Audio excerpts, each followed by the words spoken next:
Did you know that the first running of the Kentucky Derby in 1875 was won by a black man?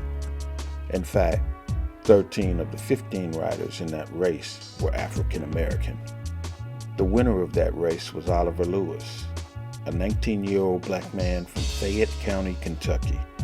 He would also go on to win second place in the Belmont Stakes.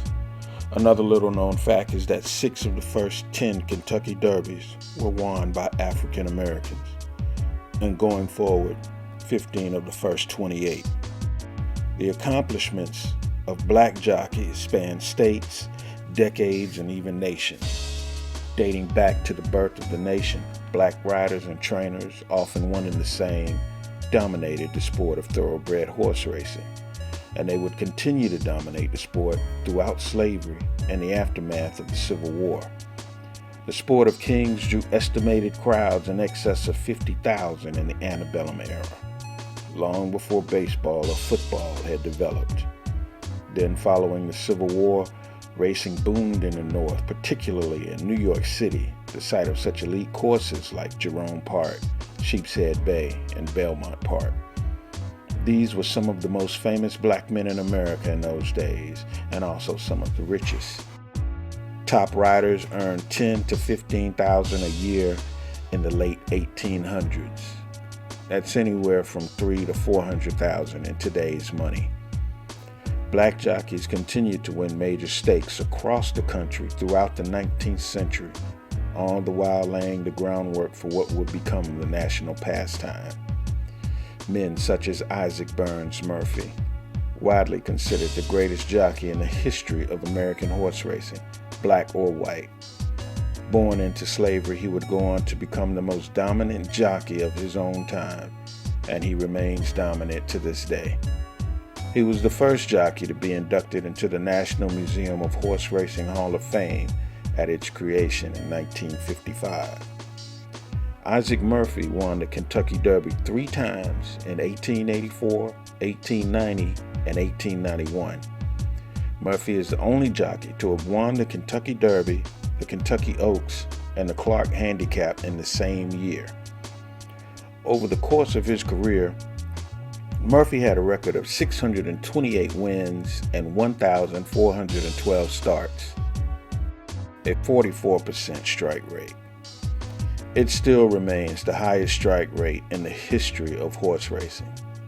In modern racing, a strike rate of 17% or higher is considered exceptional.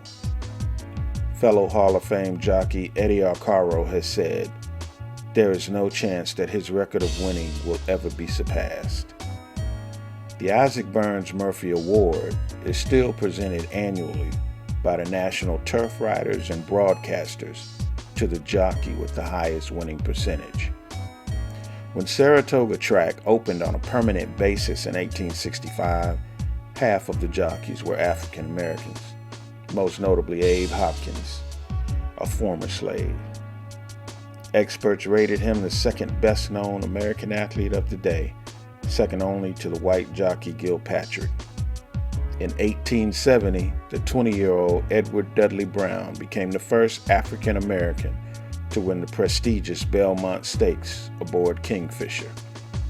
He started out riding as a slave when he learned to groom and train horses for his owner, Robert A. Alexander. He was eventually elected to the Hall in 1984.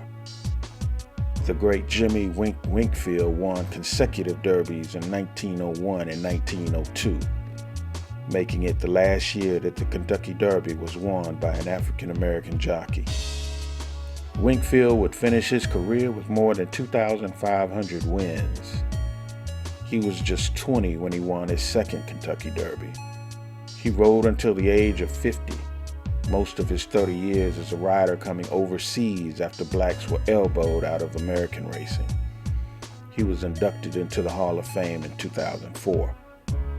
By the early 1900s, however, rampant racism all but ended black riders' participation at American racetracks. With the rise of Jim Crow, the political crusade against gambling, violence against black riders by their white counterparts, and the onset of the Great Depression, African American riders were forced out of the sport. In essence, we saw the remaking of a black-dominated occupation into an all-white one. In 1900, the Chicago Tribune attributed this to the ending of Southern white prejudice against white riders because it was a job unfit for white men. In the past, turf men had no problem using slave riders or later free blacks because they were still, quote-unquote, servants dressed in livery, riding for their master. Historian David Wiggins argues that the occupation was considered, and I quote, nigger work until the 1890s, when the high salaries encouraged white riders to form anti-colored unions to drive out the black competition, raise the status of the occupation, and keep the jockey positions for whites. The goal of the Hidden Legacy Project is to shed light on the often unknown and largely forgotten contributions of black athletes to America's first national sport of horse racing.